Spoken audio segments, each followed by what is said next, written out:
Howdy, everyone, and welcome to the Cascadian Show. Have you found yourself stuck in your house hungering for a game that was somehow fueled by the merging of action and sci fi through the median of late 80s Hollywood? Well, I might have the game for you. Let's get into it.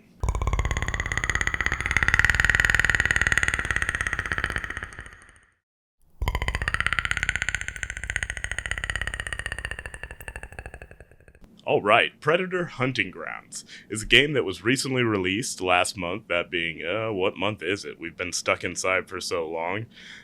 April. Came out in April. A movie that's filled with practical explosions, corny one-liners, a 7'2" space Batman that just loves hunting humans, and a cast that looks like they could star in the live-action version of He-Man. What's this game about, and who made it? Well, it's made by Ilphonic, a small gaming company out of Denver, Colorado, and if you recognize their name, it might be because you played their last game, Friday the 13th, which has a checkered past as it kind of launched as a dumbed down and bare bones version of Dead by Daylight, and due to licensing issues, they were not able to keep up updates for it, so it kind of just died on the wayside as a Kmart version of Dead by Daylight. Now, I'm hoping that Predator doesn't have some of the same issues, licensing-wise, as Friday the 13th, as when I played Friday the 13th, I did enjoy it, but I had never played Dead by Daylight at that time, and once I did, it was a cheaper, dumbed-down version of it. Now, I say I hope it doesn't have the same issues as Friday the 13th, because when Predator launched, I played it the first 2 or 3 weeks of release, and with the nostalgia goggles on, it was a lot of fun. Smacking mud on yourself like the old Arnie did in the first Predator, and running through the jungle looking for the tree branches to drop leaves or that telltale shimmer that the Predator gives off. That being said, it was kind of bare bones, and I believe it only has one map as of right now, so it's definitely going to need some updates to stay relevant. As for the gameplay, it is an asymmetrical multiplayer where you either play as the fire team, a team of 3 or 4 Marines or some kind of US military, or the Predator. Now, I enjoyed most of my time playing as the fire team, as the wait times to be the Predator were a bit longer, so I would often just play fire team. It's just as fun. Fire team gameplay is pretty simple. You're dropped off in the red-lit helicopter, just like in the movies. You rappel in with your team, and you're giving a mission where you're trying to find some kind of South American drug lord or militia, and you normally have 2 or 3 mission objectives you have to accomplish while the Predator is dropped in and hunting you.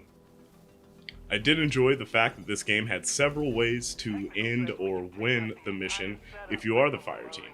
The first being a straightforward, get your mission done, and then get to the chopper, as Arnie says in the movie, and get out, extract.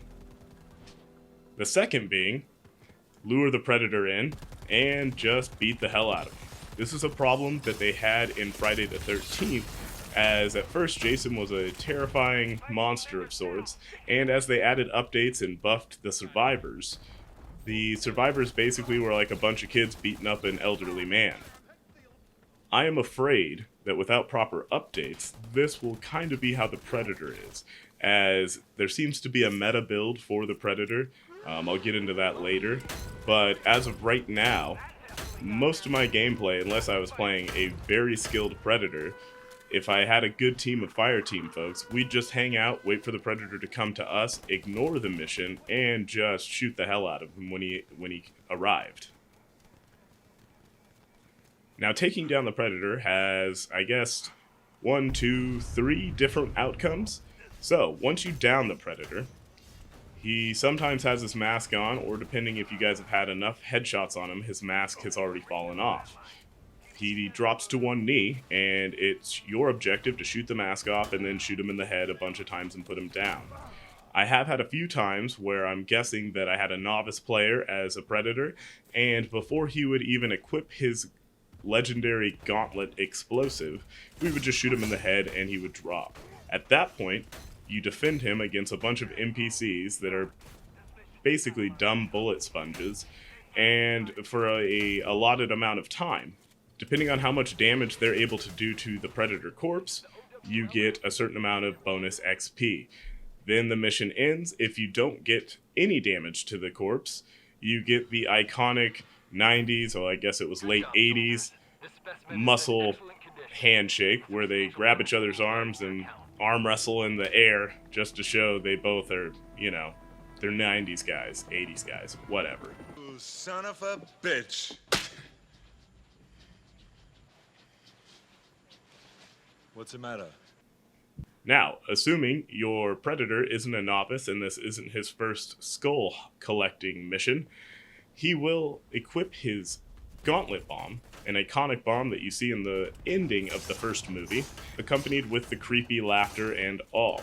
You quickly have to grab the bomb and match the weird rice pellet countdown mechanic, disarming the bomb, and doing the same thing as the first scenario, protecting the body against NPCs. And the third way to defeat the Predator would be not dealing with the bomb at all. You simply shoot him, kill him.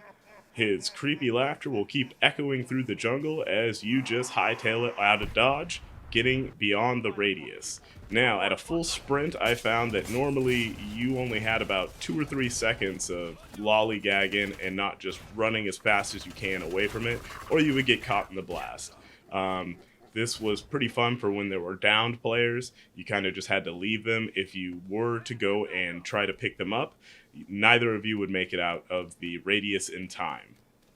Another aspect of playing the fire team is getting downed and being rezzed. Both the Predator and Fire team have perks, a perk system where you unlock different perks to add on to your character. And one of those perks for the Fire team is to be able to be resurrected more than once, meaning when you're down, your guys can pick you up. If you are downed and the Predator ends up skinning you or killing you, or you end up bleeding out while downed, each mission, the Fire team receives 1 reinforcement deployment, at which point the surviving members of the Fire team have to make their way to a reinforcement radio that is marked somewhere randomly on the map, and then once they get there, they have to call in reinforcements and hold that area for about 15 to 20 seconds. After reinforcements are called in and the point is held, the dead Fire team members will be returned back to the game, but this can only happen once a round. Now, the Predator gameplay. Pretty straightforward. Just collect all the shiny neck bones you can. When the game first came out, I saw a lot of buzz online about folks saying the hardest part about being the Predator is finding the Fire team.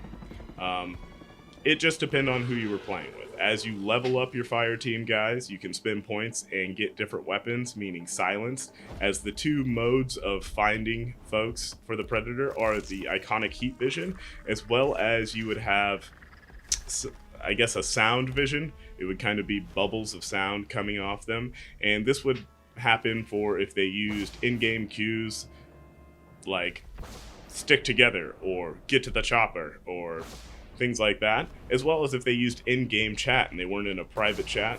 One of the first games I played as the Predator, I had a group of guys that were just kind of chatting about their day, and I was getting blips all over the place, and I was easily able to stalk them. It was a really good feeling. The Predators are pretty agile. I spent most of my time in the trees, running and jumping, doing predcore, as they call it. Then, after locating the Fire team, you simply knock them down, try not to let them pick each other up, and rip their spines out. You do have a cooldown move that's called Second Wind, that basically when you get to almost 0 health, you get a invulnerability shield put on you, and at that point you can't do predcore and run up trees or anything. You literally have to just hightail it as fast as you can through the jungle, finding a safe spot, and you have to heal yourself by the time the timer runs out. If you fail to do that, you just kind of bleed out. When healing yourself, it does take quite a long time as the Predator, and you do a creepy roar as you do it that can be heard all over the jungle. For the Predator, They do borrow from other Predator movies, as some of the weapons featured in this game weren't in the 1987 movie, such as the Smart Disc or the retractable spear that can go through anything. There's even a Predator club that I'm not familiar with, at least from the theatrical Predator presence. Maybe it's in comics. I know I read Batman vs. Predator at one point when I was a wee lad. But I don't remember ever seeing the club. I think it's just in there for filler. Maybe someone out there has read The Predator. I don't know. Is it a manga? Is it a comic? Is it a graphic novel? But I'm sure it's out there in lore somewhere. Maybe it's just in the background on a shelf in one of the movies. Everybody, once they got leveled up enough that I've seen playing the Predator, used the spear, as it was good thrown, as well as it had a awesome Donatello off the Ninja Turtles spinning around and hitting everyone around you effect. So it dealt out a lot of damage. There are 3 different Predators. You start out with a regular Predator with kind of average everything stats. Then you unlock the Scout, which is faster but has less health. And then you got the Brute, which is the slowest Predator but has damage output and health boosts above them. Like I said, I think there's a meta build for the Predators, and towards the end of my 3 weeks playing it, almost everyone I ran into was a Brute, and they were using the staff. Some used the Smart Disc. All Predators come with the iconic shoulder cannon and the wrist gauntlet blades. And there were some other interesting weapons like the net gun, which would wrap your Marine up and you had to stop, hold still, and wiggle free, or it would keep tightening on you. There was a bear trap that I barely ever used, as well as there was a sound mimic drone type thing. I never saw that useful at all. Whenever you're in the location as the Predator, you just kind of make the iconic Predator crow clicking noise. So I'm guessing maybe you could position those different places and make it sound like you were somewhere else. As soon as you hear that as the fire team, though, everybody's looking for the trees, making sure covering each other's backs. So letting them know you were there in a different position, I don't think really mattered that much. Now, for the customization, this was a $40 game, and it was only out for PlayStation and PC, and there is crossplay. I didn't find too much difference in skill level when I was up against a PC player or a crossplay, like some people complain. As somebody who plays on both, I do understand how a mouse is a little bit more accurate than some thumbsticks, but it seemed to be pretty level. I got my ass kicked by both, and I kicked the asses of both.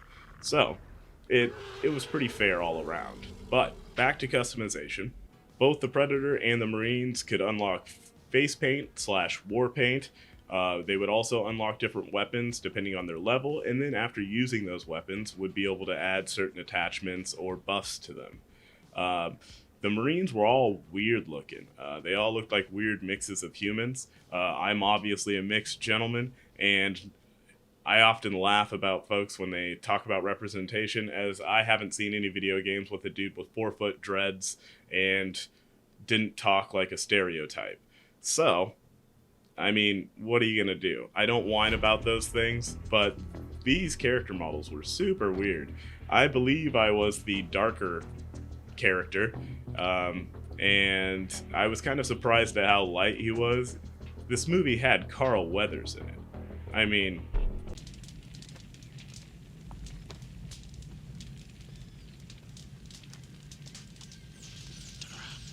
Wash.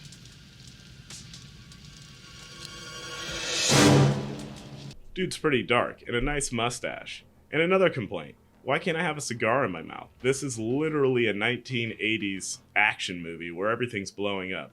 I'm pretty sure everyone in the cast had a cigar or a chew or a cigarette in their mouth. I understand that as a society we kind of frown on tobacco use and don't want children looking at it, but it's the Predator. I mean, it's based off a rated R movie. It is a rated R game, so to speak. Let the adults have a cigar in their mouth. I just got done playing The Walking Dead in VR, and I can pop a cigarette in my mouth and light it, running around stabbing zombies in the head. Come on, guys. Let's be real. As well as, where's our mustaches at? I want a Carl Weathers mustache. But aside from my nonsensical bitching about cigars and mustaches, I enjoyed how quickly you unlocked different customizable things for the fire team and the predator. It was pretty cool. I often just skipped all the customizations and just played with this character that I thought looked like Other Joe from the Angry Joe show, a battle hardened one at that. I mean, he wasn't all laughy and nice like the real Other Joe, but yeah, I was basically Other Joe in 1980s fighting predators. What more can you ask for? Now, overall, I had a great time with this game.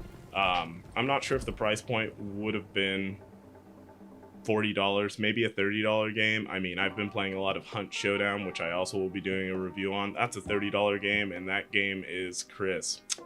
Perfect.